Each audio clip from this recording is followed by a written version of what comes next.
他可能是强迫症最严重的男人，晚餐必须摆得整整齐齐才能吃，甚至在杀人的时候，即便对方已经死了，他还一定要强迫自己在脑袋上补一枪。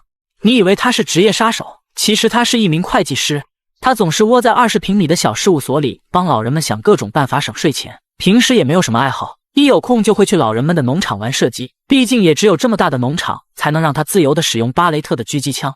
而他射爆了1公里之外的甜瓜，精准的枪法让农场老人直接看傻了眼。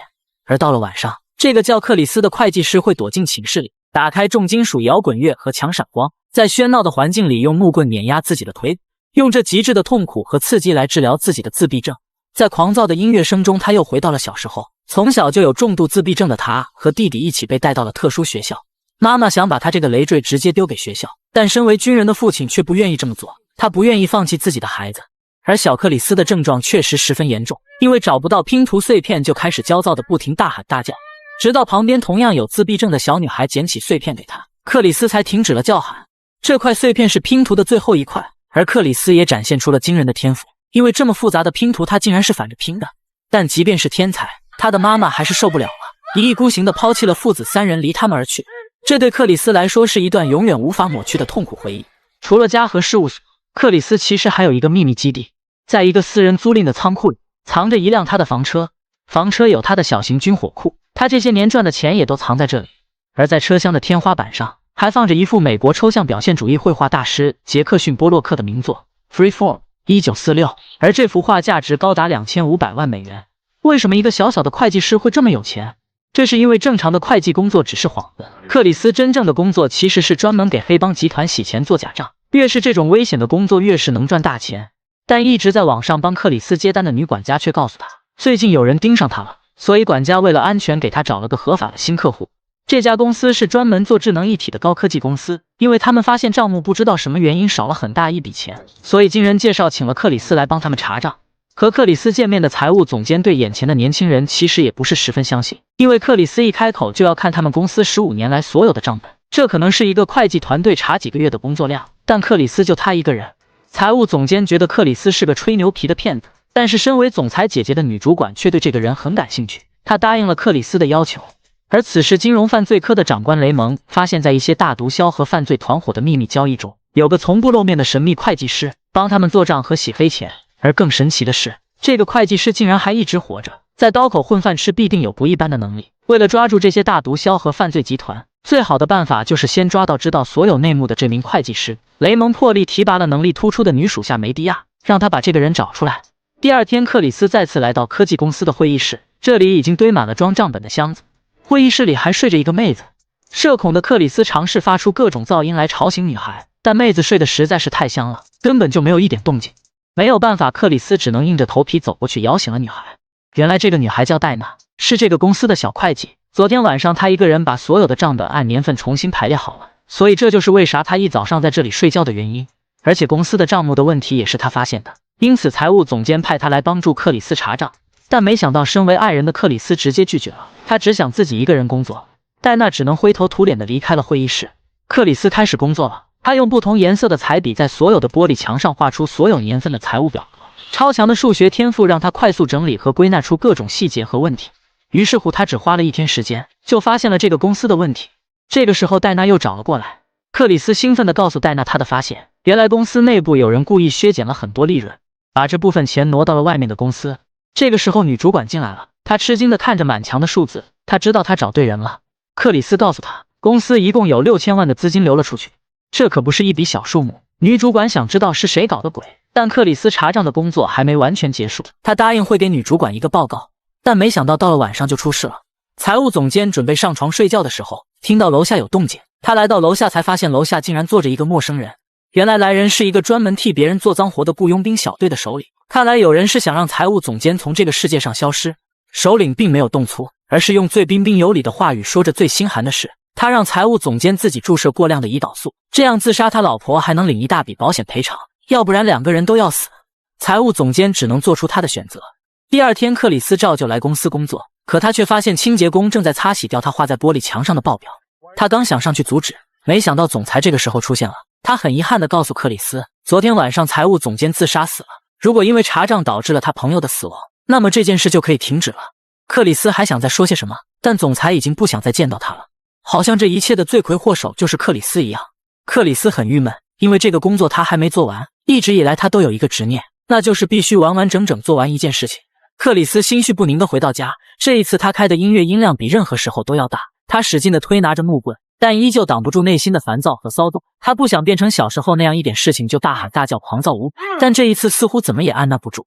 他甚至用木棍狠狠敲击着自己的腿骨，直到一发狠把木棍砸断。发泄过后，他的焦躁症才有所好转。谁能想到这样一个看起来冷静无比的人，在背后会有这么痛苦的折磨？他这个时候又回想起小时候，他的父亲为了让两个儿子变得坚强，专门请了一个武术教练教授两个孩子搏击之术。两个孩子被揍得鼻青脸肿，他的父亲也没叫停。父亲告诉小克里斯，攻击敌人要学会攻击其要害，但想要击中别人的要害，他们自己也要掀掉几层皮。第二天，克里斯开车准备去农场玩枪，他没发现一辆车悄悄跟在了他的车后。原来昨天晚上那波雇佣兵已经盯上克里斯了，两个壮汉已经来到了老人家里，其中一个抓起老太太，想要他把克里斯引过来。老太太被推到了门外，大声叫着克里斯的名字，可克里斯距离太远，根本就没有任何反应。于是壮汉让老太太叫第二遍 Louder。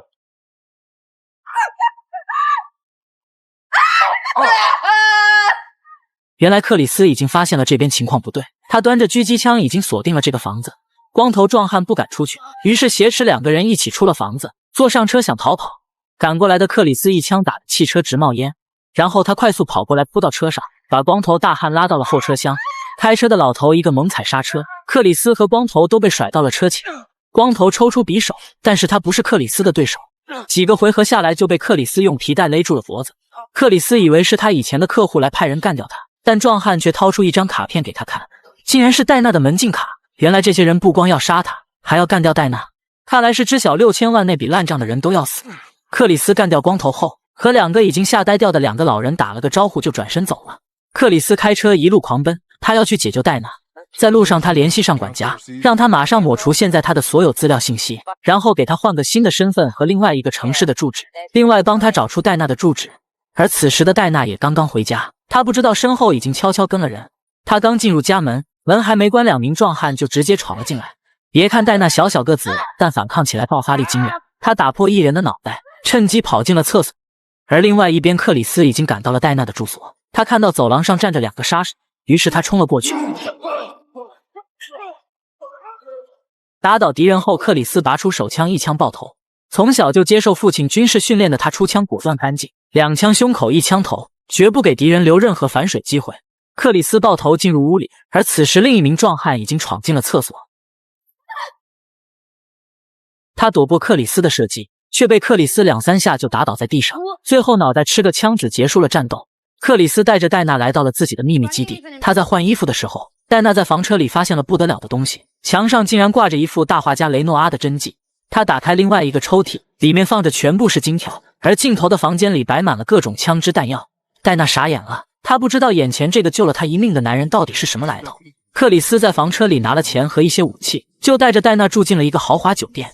对于穷哈哈的小职员戴娜来说，她可住不起这样的酒店，而克里斯却带她住进了最好的套房里。两个人坐在沙发上聊起了天，从来没向任何人袒露过心扉的克里斯，竟然向戴娜说起了自己童年不光彩的经历。他还告诉了戴娜他有高强度的自闭症和强迫症，和人正常社交有困难。这些不能说的秘密，在向戴娜说起来却是那么的自然和畅快。也许戴娜让他有一种安全感，而戴娜也向克里斯说起了自己的过去。两个人其实有一点很像，那就是都想让自己融入到正常人的生活里去。就在小女人戴娜越聊越靠近，想亲吻克里斯的时候，克里斯却突然想到了什么重要的信息。他觉得高科技公司里应该是有人把6000万拿出去，以别的公司名义再投资回来，这样等公司上市可以大幅度拉高股价。明知道这件事可能会被查出来，但为什么女主管还要请克里斯来查账呢？克里斯决定去找女主管问问看到底是什么情况，他一定要把这件事追查到底，毕竟这牵扯到了他和戴娜的生死存亡。可等他来到女主管家门口的时候，却发现一个神秘男子悄悄从女主管家里出来，此人正是雇佣军小队的首领。克里斯觉得此人很有问题，于是不动声色地跟在身后。但是首领似乎发现有人在跟着他了，他从怀里摸出了手枪，突然转身就朝克里斯方向开了2枪。这2枪也是快准狠，要不是克里斯躲得快，那就凶多吉少了。等他再冒出头看时，首领已经消失在黑夜里。克里斯于是返回到女主管的家里，他发现女主管早已断气多时，那看来整件事情的始作俑者只剩最后一个人，那就是公司的总裁。同一时间里，一直在通过各种资料信息调查神秘会计师的调查员梅迪亚，也终于发现了蛛丝马迹。他发现在一家超市旁边的小会计事务所，就是那名神秘会计师的所在地。而这个会计师利用旁边的超市、餐厅和美甲店等等物业洗钱，一年的收入就是100多万。而这个会计师就是克里斯。他赶紧把这个消息告诉了上司雷蒙，但奇怪的是，他们还发现每年100多万的收入，克里斯都全部捐给了一所专门研究特殊儿童的学校。不管怎么样，这个神秘的会计师总算是找到了。雷蒙决定带梅迪亚去会会这个人。等梅迪亚走后，雷蒙却一脸心事重重，似乎心里隐藏着什么秘密。第二天清晨，戴娜还在沙发上熟睡，他看着戴娜青涩单纯的脸，又陷入到年少时候的记忆里。那是他在学校被一群坏小子欺负后，他父亲开车带兄弟俩找到这群孩子。父亲的教育方式就是让他自己打回去，因为他如果这一次不敢反抗，那就被人永远的欺负。而且克里斯和普通人不一样就会吓到别人，所以这群人永远不会和他和平相处。克里斯犹豫了半天，终于下定决心一个人朝那群坏小子走去。但他的父亲不会让他一个人去挨打，他又叫了弟弟冲上去帮忙。在他的理念里，家人永远都是第一位，这也是一个父亲最后能教给兄弟俩的道理。克里斯一直记着父亲的那句话，自己和别人不一样，为了自己，也为了戴娜，他竟悄悄地离开了。他要去把他的事情彻底做完。此时雷蒙已经带着大批人马查抄了克里斯的住所，不查不要紧，一查吓一跳。房子附近的小树林里全部都装上了各种摄像头，甚至在客厅的窗帘后还有一套 M134 型加特林机枪炮。把这种每分钟能射出6500发子弹的大杀器装在家里，可不是一般人能想得出来的。等 FBI 的调查员都走后，只剩雷蒙和梅迪亚还留在克里斯的房子里。这个时候，雷蒙和梅迪亚讲了10年前的一个故事，一个和克里斯有关的故事。在克里斯成人后几年，他和父亲去参加了母亲的葬礼。母亲这么多年早已改嫁，和别人还生了2个孩子。2个穿军装的陌生人突然出现在葬礼上，引起了大家的猜测。现场有人要请他们离开，激动的克里斯没忍住，当场就和人动起了手。动静闹得太大，警察拔出了手枪。父亲替儿子挡住了子弹，却死在了他面前。克里斯被送进了监狱，在监狱里，他遇见了一个老会计师。这个老会计师是专门帮黑帮洗钱的。高智商的克里斯和老头一见如故，2个人每天混在一起。克里斯从老头的身上学到了所有的会计知识，并且老头还把自己所有的黑帮客户资源都交给了他。老头出狱后却被黑帮抓走，因为大佬怕他泄露机密，所以残忍地将老头杀害。听到这个噩耗的克里斯一怒之下打伤狱警，逃出了监狱。一个人单枪匹马血洗黑帮，替老头报了仇。而当时正好负责查案的雷蒙也去了现场，但没想到克里斯放过了他。没想到从此以后，雷蒙总会接到一个神秘女人打来的电话，向他透露各种犯罪集团的金融证据，10年时间从不间断。雷蒙知道那个电话其实就是克里斯的人打过来的。而雷蒙之所以把这么大的秘密告诉梅迪亚，是因为雷蒙快退休了，他需要有一个接班人继续和那个神秘的会计师合作，继续打击罪犯。而就在这个时候，房间里电话响了，梅迪亚接起了电话，是女管家打来的。梅迪亚从此刻起正式成为新的合作人。而在一座豪华别墅里，雇佣军首领已经把这座别墅守护得严严实实。原来这里就是科技公司总裁的家。他们之所以像惊弓之鸟，是因为那个神秘的会计师会来。果然，房子外传来枪响，在外守卫的士兵已经被一枪爆头了。克里斯已经到了，他还是端着他那把黑色巴雷特狙击枪，在一个士兵刚露出半个头，便一枪连玻璃带人全部。为了能反击出去，首领命令4个人一起冲出去。于是2个人朝大门外扔出烟雾弹，在烟雾弥漫之时，准备一起跑出去。冲出去的3人和克里斯展开了对射，都被克里斯的 MK18步枪全部干掉。克里斯从2楼闯入别墅，没想到被突然跳出来的杀手一枪打中。虽然穿了防弹衣，但这一枪打在身上还是挺疼的。几个杀手趁机过来想干掉克里斯，都被克里斯用近身枪斗术除掉。克里斯和一个壮汉展开了近身搏斗，身体有伤且已经体力消耗过大的克里斯被壮汉压着打。生死关头，克里斯从对方身上扯下手雷，一把塞进壮汉的避弹衣里，然后死死地捂住他。又解决掉一个敌人。此时的克里斯已经伤痕累累，气喘吁吁。他躲在墙壁后喘息，一边给自己包扎伤口，一边不自觉地又哼出他小时候烦躁时就会唱的鹅妈妈童谣。而此时正坐在监视器前紧张查看战况的首领，听到了画面里那个人传出来的声音，一下子站了起来。他竟然随着克里斯的声音一起哼唱了出来。这个时候，又一个杀手冲出来对着克里斯开枪，克里斯没办法，又躲回到墙后。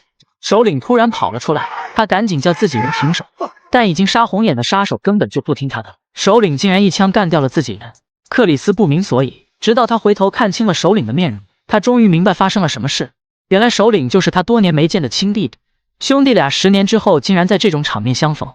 弟弟见到克里斯很激动，他先是高兴，转而变成了愤怒。他一把抵住克里斯的胸口，质问当初克里斯为什么还要带父亲去母亲的葬礼，明明那个女人已经抛弃了他们。弟弟有一种被背叛的感觉，他不明白克里斯为什么不带他一起去，因为他去了，父亲也许就不会死。由爱生恨的他积攒了多年的情绪终于在这一刻爆发，他愤怒地摔打着克里斯。克里斯任由弟弟打着，没有还手，也许是他内心也充满了愧疚，最后实在忍不住一把他摔在地上，两个人这才终于停了下来。在监视器后看到这一切的总裁都呆住了，他不知道情况为什么变得这么快。克里斯兄弟俩坐在一起聊了起来，两个人终于放下了芥蒂，两个人也都露出了笑容，毕竟是血浓于水的亲兄弟俩。可就在这个时候，总裁跑了出来，他见二人关系不一般，于是趁机向克里斯说明自己搞这一切都是为了帮助更多的人。但克里斯怎么会相信连自己姐姐都杀之人的鬼话？他没有和他废话，直接一枪解决了这个虚伪小人的生命。所有的事情终于解决了。克里斯和弟弟约好1周之后再见面。在风景秀丽的特殊学校里，一个刚刚被送进来的小男孩推开了一个神秘房间的门。他看见墙上挂着一幅拳王阿里的拼图，房间里坐着一个有沟通障碍的女人，她不能说话，但却可以用她超级牛逼的电脑用 AI 模拟人声交流。 Hello Dreamboat, shall we chat? 他的电脑上还贴着一张照片，照片是他小时候和玩的最好的小伙伴合影。戴娜重新装修了被损坏的家，他收到了一个大大的包裹，他打开看就知道是克里斯送给他的画。但戴娜突然觉得有点不对劲，他一不小心撕开画的一角，原来底下藏着那幅价值2500万美元的名画，这是克里斯送给他的礼物。而那个小小的会计师则开着他的房车，行驶在大道上，开往下一个精彩且未知的旅途。